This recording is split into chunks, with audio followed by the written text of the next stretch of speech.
Welcome back to the Loud Lens. It's me, Khandie. So I've just come back from my training run because I'm running a half marathon in 2 days' time. So although this is being sent out afterwards, might be why I'm a little bit groggy. Okay, so bear with me. But one of the things I want to talk about is because I'm going to say every time the news comes out and it's all about rising costs, I can guarantee I see photographers saying, "Oh, I've got a loss of bookings. I've got many people booking. What do I do?" Right. The first thing is, if you think the only way you make money as a photographer is taking photos, that's BS. That's absolutely bollocks. That camera of yours is just one tool. And honestly, if your entire business collapses the second you put it down and you don't have a business, you have an expensive paperweight now and a hobby. Okay. Wait, that sounds like a quote from one of my own books. So today I'm talking about something that maybe photographers ignore. The way you can make money without picking up your camera. And no, this isn't about selling your soul, although some of them are dubious. I'm going to say they do. I'll just put it out there now. There's an AI alert. All right. I'm just going to trigger warning for AI use. All right. All right. Okay. Yeah. Yeah. Because the tool is out there. And if it makes our life easier, let's not poo poo it too heavily. All right. But don't come at me because I know it's controversial sides. But anyway, let's get back to this. Let's get back to making you some money. Okay. Because I don't want you to hate me.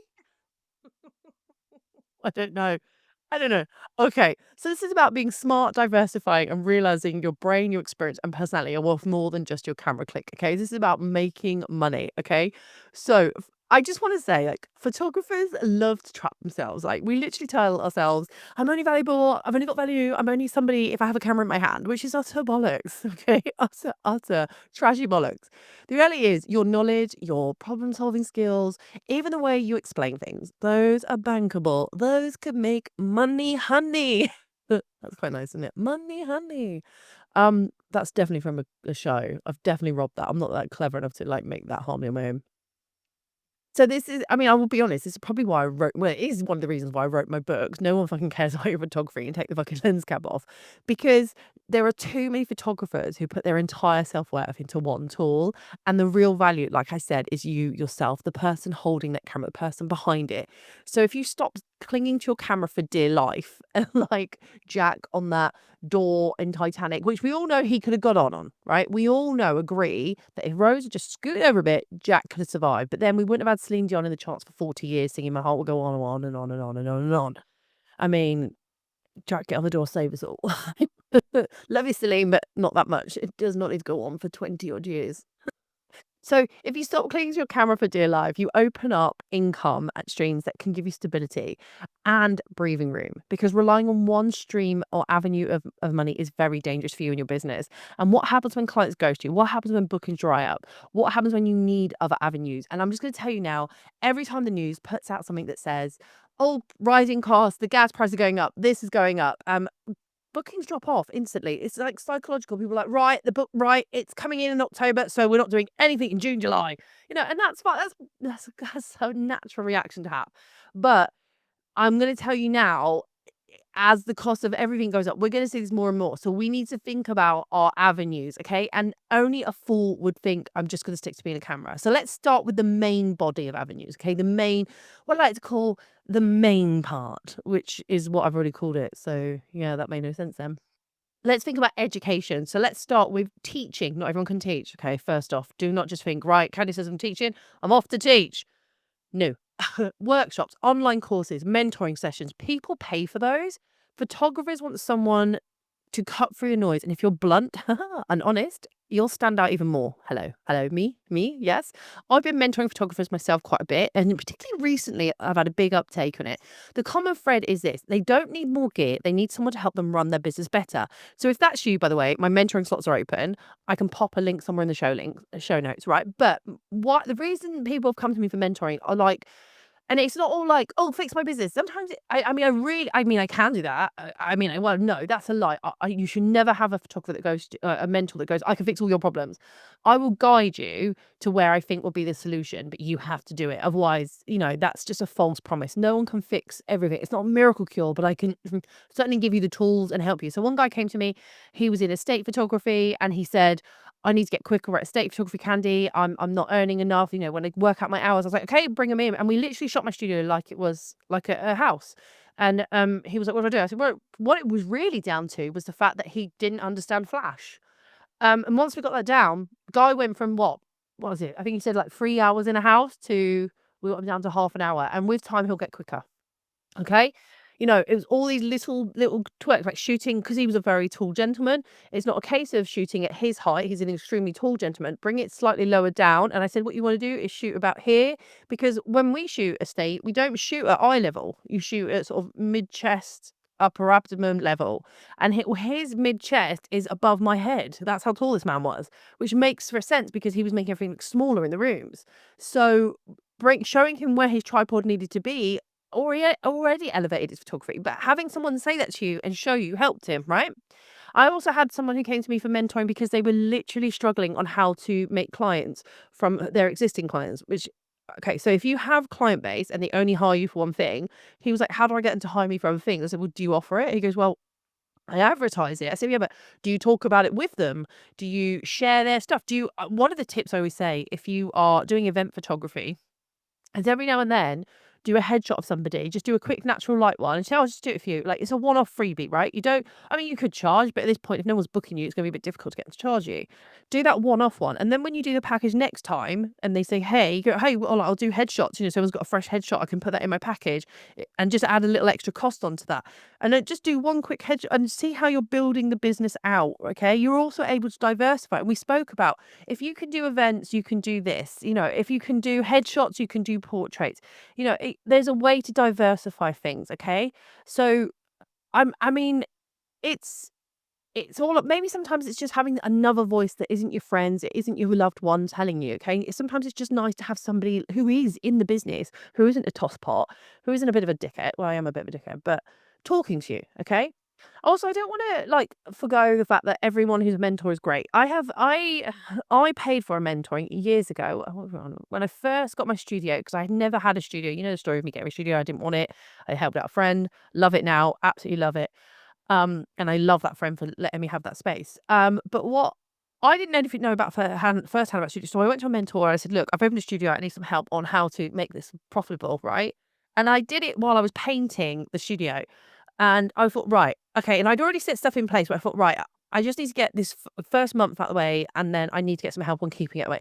And he was appalling. He was like, have you done a logo for it? And I was like, I've got this logo. Yeah, but like, does it say studio? And I was like, no one books a photographer on a logo. Like, they book on my work. He's like, and he was focused so heavily on the things that didn't make sense as a studio photographer. Okay.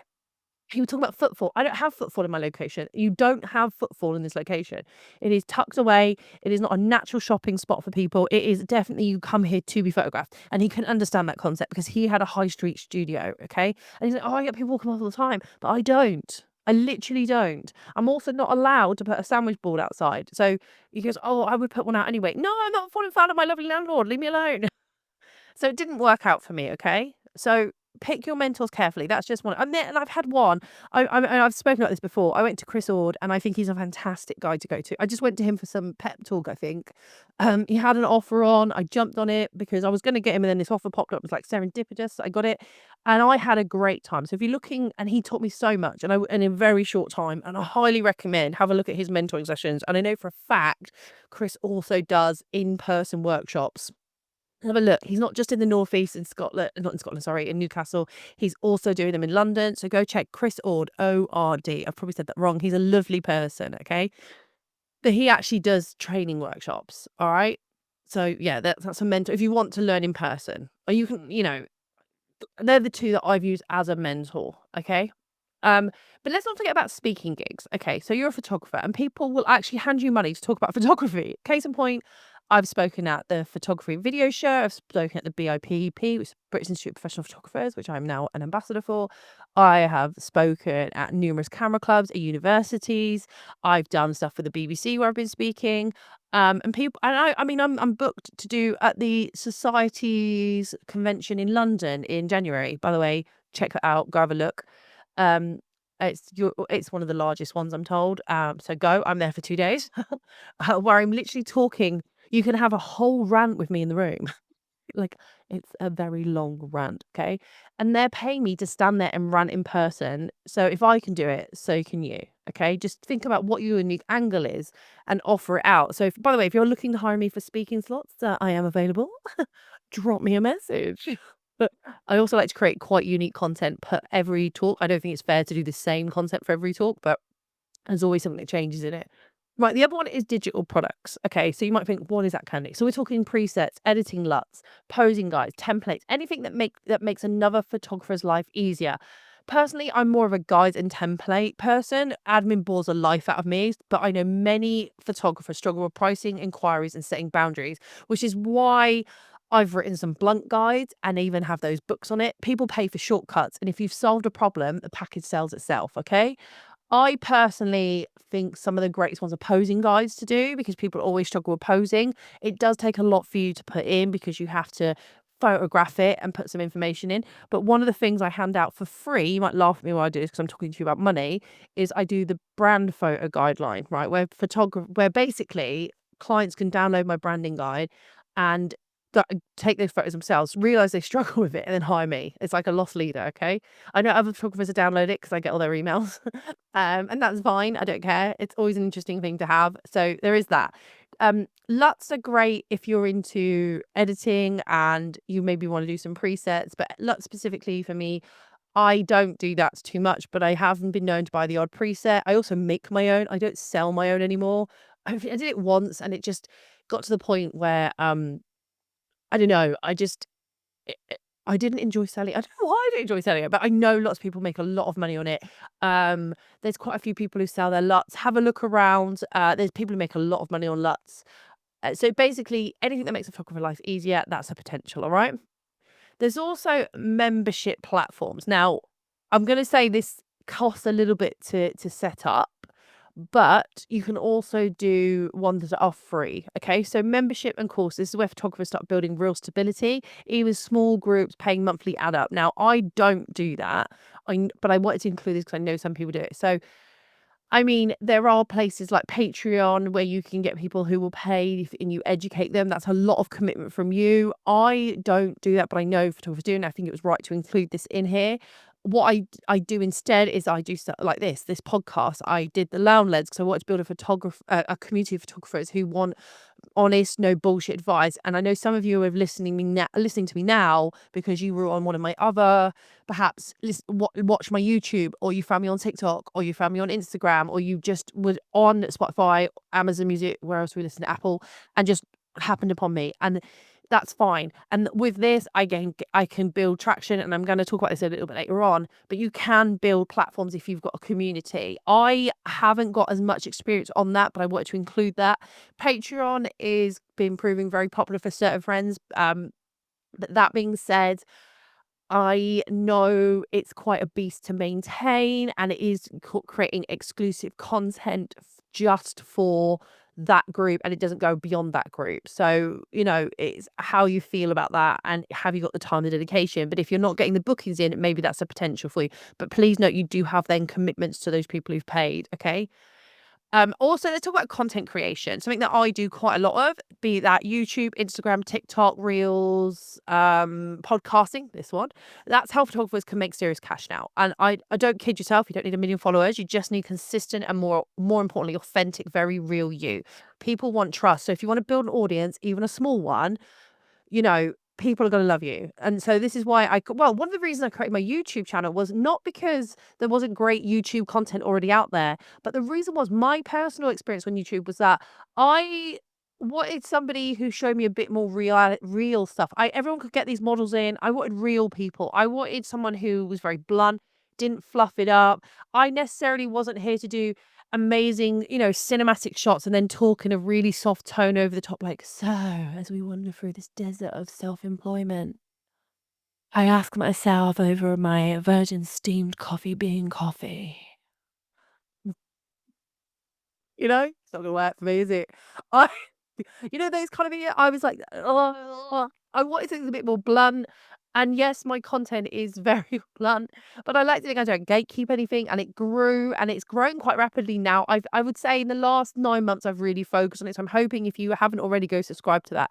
And the reason I started this podcast is because when I was listening to, I listen to a lot of podcasts, especially when I'm at the gym, when I'm running, when I'm editing. I listen to it a lot. I'm a YouTube and a podcast girly. Those are my two things. I don't often watch the movies when I'm editing or anything like that. I love that. I don't listen to music as such. I like to listen to people talking and educating myself. If I feel it works for me. When I was listening to lots of the photography podcasts, they were very deep and about the art and about all of this. And then there were people who were doing reactionary pieces to like horror stories in the photography world, but there wasn't many people teaching people about photography business. Okay. And I know I'm just one person and one voice, but I wanted to do that. I also want to be very honest with my audience. And if I'm being truthful, a couple of my friends said they don't have the attention span to watch a video. They just want to listen to it. So the idea was I do this podcast and then I can also filter it across to my YouTubes, and you can just listen to the audio on YouTube. So you don't have to leave YouTube to do it. And it also means sometimes there's a video that comes across on both. So I can upload a video onto Spotify and you can watch the video on Spotify, and it also goes to YouTube. It's all about me creating multiple avenues of reaching my community. And that's why I did it. And what I've noticed is that now I'm starting to attract people who want to come and talk on this thing. You might remember the talk I did with Jonathan. I've got a few more lined up. I don't want to jinx it now, but we are going to have one of my greatest friends coming on who has an incredible community. So I don't know why he's mates with me, but we're going to be coming on talking about education in photography and how he has seen it change, and how teaching people has really changed how he feels about photography and stuff like that. So I'm not going to drop the name just in case he cancels and says I don't like you anymore, Khandie. But yeah, I've managed to attract people. And from speaking, I'm getting mentoring clients. And I think starting a podcast is free. Like, you can just do this. If you have opinions, humor, or even just the guts to go do it, there's money to be made there. I'm not making a huge amount on this.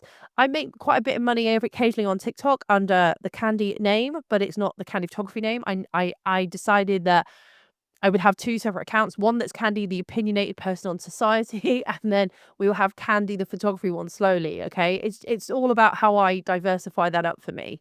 But there is a chance there, okay, to make money. You can see this. It is again another beast you have to feed. Okay, but if you're not picking up that camera because you're not working, there's nothing to say that you can't do this. I managed to find time to do all this. But then I have a very simple home life, okay? So I don't have children, I don't have a marriage, I just have my doggos, and I'm training for a half marathon. That's it. Oh, yeah, so, I get to do what I want. So let's also talk about affiliate marketing and partnerships. So affiliate links are one of the easiest things you can do. You can recommend gear you actually use, not just what's trendy. And I want to be very real. Affiliate marketing and income isn't glamorous, but it is free money on top of what you're already doing. And the partnerships with labs, software, and even fashion brands, there's a bigger check out there. I've done it myself. It feels good to get paid for promoting stuff that you actually want to talk about anyway. So some of the ways, even if it's down, I know we hate Amazon, darlings, I know, but if you go onto the bio on any of my YouTube videos, right, on the description, it tells you what gear I'm using, and it's got a link there. Every time someone goes on that link, you go there and I get a little kickback. It's only a couple of pence, but you know what? Pennies look after themselves, and if you watch the pennies, the pounds look after themselves. Is that saying? It mounts up. I work with brands where if people buy something from a link, I get a kickback. Here's some places I get money from. So I get money off my Studio Ninja account if people go to use Studio Ninja via a link. I get money off of my my accountancy software. I get what else? I get money if people say to me that they went to my car, was it camera insurer, and say that they came from me. They also get money actually, which is really nice, by the way. So not only do I get a kickback, they also get a kickback. By the way, my insurance is Policy B in the UK. I there's multiple ways I can earn money. Okay.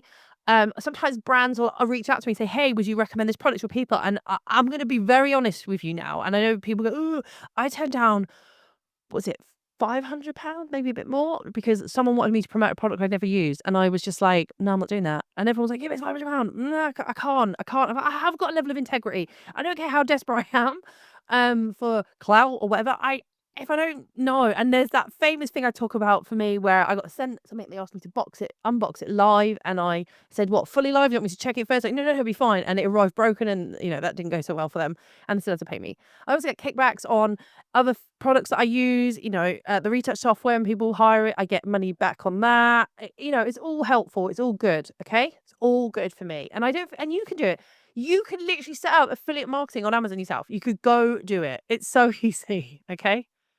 And also, there is something that I think we really overlook, which is probably my favorite thing, and that's monetizing yourself, your bluntness, your humor, your perspective. That's marketable. Panels, interviews, paid newspaper. Hell, people will pay me to rant on stages and podcasts because I don't sugarcoat it. And if you're listening to this, you're probably already got your own version of doing that, right? You probably got your own version of who I am and what I'm about, right? So why can't you do this? You could be, maybe you're not as blunt as me, but why can't you do what you do? Because if you've got friends, mate, people like you. So you could talk on stage, okay? So if you're hiding behind a camera thinking no one wants to hear you, think again. Half my brand is me being unapologetically me, and it has worked, okay? Now, I do want to talk about the slightly, how can I put this segment? The mini ethical debate. Let's be honest, some people will sneer at you for selling presets, call you a sellout, running workshops. Who are you to teach? Saying on Patreon, you just want people's money. And I just want to put this out, newsflash. Those same people would happily take your content for free and still never hire you. If you are genuinely helping people, if you're offering real value, you deserve to be paid. And honestly, that's what I'm always going to tell you. Fuck the gatekeepers. I am absolutely annoyed. Well, no, don't put a pay on it. I want it all free, right? I have no problems in people giving free information. That's why I start my YouTube. But equally, if you want it one-on-one and on your terms, you have to pay for it. Okay. And that's how that just works for me. Okay. Um, there is okay. There is an industry impact, okay? So if you look at the big names, most of them make more money from teaching, writing, and brand partnerships than they do client shows, okay? And that's okay. And locally, I know photographers who make a steady income every month because they sell blogs for other businesses, reviewing gear on YouTube, selling templates, doing seminars. That's okay. Okay, that's them. And my thing is, this podcast, my books, my mentoring, all of that grew out of me realizing I have more to offer than just my photos. Okay, it's okay to go, what else can I offer? Because I'm still a photographer. I'm now just helping other people improve their photography, which makes me now a photographer educator. Okay. And if I can do it, so can you. Okay. Maybe you're not confident to stand on a stage, but maybe you could write blogs. Maybe you could, hell, I don't know. Maybe you could help people sort out their email system. You could be like, okay, you need to talk about sellings. Let's do this. Let's talk about people doing soft sales. Maybe you're great at sales and someone isn't. Maybe you can talk to them about that. Maybe you just tell people how to do their accounts if you've got an accountancy side of you. There's all of this. Maybe accounts need to be left to an accountant, but you get the idea. If you've got a skill, do it there. Okay. If you're broke right now, stop moaning about the clients and start selling what you know. Don't pretend your only worth is in your camera. You have brains, personality, and experience, and that's where money is if you're brave enough to claim it. If you want security and if you want freedom, then you need to stop being a one-trick pony. So put the camera down sometimes and cash in on everything else you've got, because this is why I built my brand. This is how I built my brand. This is why this podcast exists. This is why those books exist. This is why I mentor. This is why I'm on those stages speaking. Because I have built my own safety net and I am determined to keep it there. Okay. So I'm going to disappear today because I need to shower because I've literally come in from that half marathon training and I've just smelled myself and I stink. But I wanted to get this out before I did all that because my time is a bit short today because I've got a lot of things on today. So if you want, actually, I want to hear from you. What is the weirdest or most unexpected way you've made money as a photographer without touching your camera? DM me or share it in the lens, in the Loud Lens Facebook group. I might share some in a future episode. Who knows? But if you already like this and you want to take this conversation further, check the show notes. You'll find links to my books, my mentoring program, and of course my YouTube channel. But until then, please remember you're more than that shutter button, honestly, and you could be amazing. So just get out there and try, okay?